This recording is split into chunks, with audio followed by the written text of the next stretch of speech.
Shalom, Israel. I want to give all praise, honor, and glory to Yahawah, BASHAM, YAHAWAHSHI, BASHAM, Rakah, Quadash. Double honors to the apostles and elders who teach and rule well at Great Millstone, and peace and salutations and peace and mercy to the prophets, the hopeful elect, the 144,000, and to the men and women of the 12 lost tribes of Israel, you so-called Negroes, Latinos, and Native American Indians. Shalom. Back with another lesson. I'll title this one, Signs of the End. Signs of the End. Call halal Yahawah, BASHAM, YAHAWAHSHI. Call halal Yimla, Alahayanawa, Yahawah, BASHAM, YAHAWAHSHI. Back with another lesson. And, as the title reads, man, signs of the end. And this is why the Lord told us to pray and watch. Pray and watch. We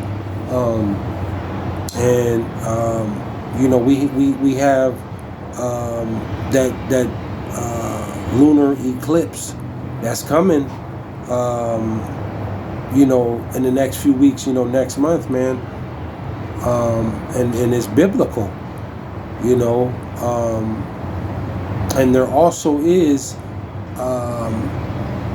there's a scientists said there's a green comet that's coming extremely close to Earth, man, and it's the size of Mount Everest. You see, and the scientists are calling it the green comet that's incoming. The devil's comet. I think it is the devil's comet, because from the way it looks, it has horns on it. It has two horns on it. So the scientists are calling that the green comet the devil's comet. And the Lord told you that there would be signs in the heavens, in the sun and the moon, the stars, and upon earth. And this is what we're witnessing, man. This is why you have to be watching in everything right now. You got to be watching, watching all the news, watching in your community, around your area. You got a job, paying attention to what's going on in your job. Even you got a family, kids, watching them, paying attention, to their behaviors and watching what you eat. You just got to be totally locked in at this point, man. Extremely focused and paying attention to what's going on, because disaster is about to strike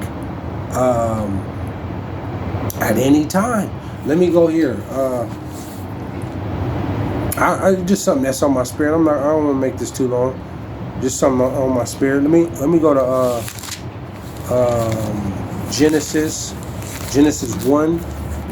Genesis 1 and 14, and it reads, Genesis 1 and 14, and it reads, it says, and the Lord said, let there be lights in the firmament of the heaven to divide the day from the night. See, it says, and let them be for signs. See, and let them be for signs, and for seasons, and for days and years. 15, it says, and let them be for lights in the firmament of the heaven to give light upon the earth. And it was so. 16, it says, and the Lord made two great lights, the greater light to rule the day, which would be the sun. The greater light to rule the day, which would be the sun, and the lesser light to rule the night, which would be the moon. The moon has its light. And the moon is and the sun and the moon are two, it just, the powerful creation, the works of the Lord, man. Those, those two big balls,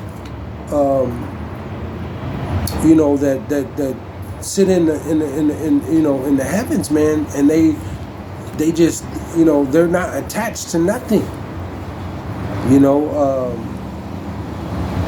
You know, the miraculous, wondrous works of the Lord is just powerful, man. And they give off light. It says, to rule the night, he made the stars also. 17, and the Lord set them in the firmament of the heaven to give light. See, to give light upon the earth. 18, and to rule over the day and over the night, and to divide the light from the darkness. And the Lord saw it was good. And we know the moon, you know, for us, you know, us Israelites, for the tribes, man, our calendar is based on the moon. You see, our new moons, our Sabbaths, our feast days, you know, is based on the moon, man. You know, Esau bases the calendar off the sun. He's going way off, you know. But our, you know, our feast days and high holy days and Sabbaths are based on the moon, man. And like the Lord said, you know, there, you know, these eclipses, these blood moons and stuff like that, they're for signs. They're signs, man. And let me go here. I got one more and I'll close out. This is just a quick hit. They're for signs. And I was reading this article, and it was talking about how because the moon, man, the moon, it affects the seas, the waves, you know, in the water, in the sea, in the ocean. It affects, it plays its part, you know, with the waves, you know, in the ocean, in the seas, man, in the water, and in the moon, these eclipses and stuff, it affects people's behaviors. And I was reading this article, and these scientists said that they're going to study. They're going to study the animals' behavior in this eclipse that's coming up, because in 2017, when the other eclipse happened, they said the animals. It was a zoo out there in South, what was it, South Carolina or North Carolina, one of the two, but or no, Georgia. I'm sorry, I think it was Georgia. The zoo was, and you know, they said the animals start in that eclipse in 2017. The animals start at the peak of it. They started strange behavior in these eclipses. And blood moons and stuff like that, it affects people's behavior and animals' behavior too, you know. But they said that the tortoises, those giant turtles, they started mating at the peak. They did nothing all day long, but at the peak of the eclipse, the tortoises, those giant turtles, start mating. You know, and the gorillas in the zoo started singing, like having a tune and to theirself, you know, making these noises. And the giraffes were galloping in certain, you know, formation and direction. You know, but they said this year, in I think it's the Dallas-Fort Worth Zoo. I think it is, out there in Texas. One of those zoos that they're gonna go ahead and study and see how they act, man, in these in this eclipse, this lunar eclipse, man. This is biblical. Let me go here. What is that? Luke. Let me go to Luke. I just got this quick scripture and I'm gonna close out. But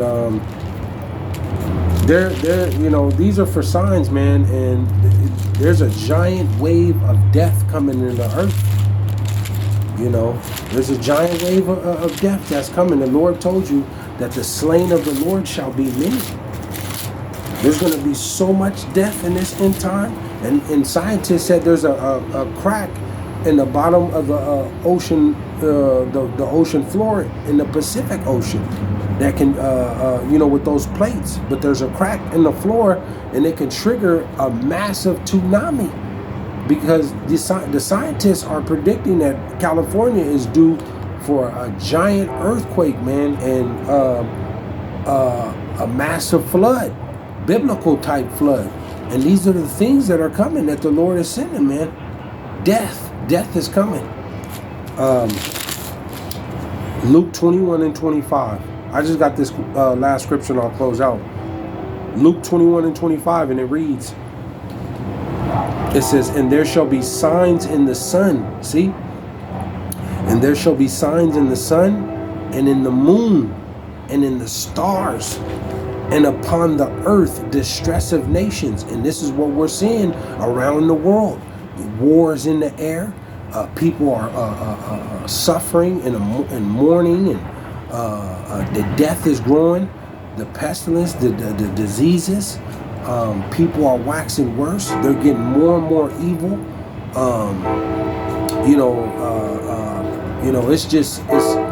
It's something is coming, man. You can see it. It says, and there shall be signs in the sun, and in the moon, and in the stars, and upon the earth distress of nations, with perplexity, mass confusion. It says, the sea and the waves roaring. The sea represents the people, man. There's a uprising. There's an uproar from the people right now. People are exhausted. They're tired. They're beat down right now, man. It's insurrection coming. It's civil war coming. The times like we've never seen before, man. This is what the Lord is talking about. 26. It says, men's hearts failing them for fear, and for looking after those things which are coming on the earth. For the powers of heaven shall be shaken. Those ICBM, the nuclear warheads, the missiles are coming, and it's going to shake the earth when they hit. Shalom.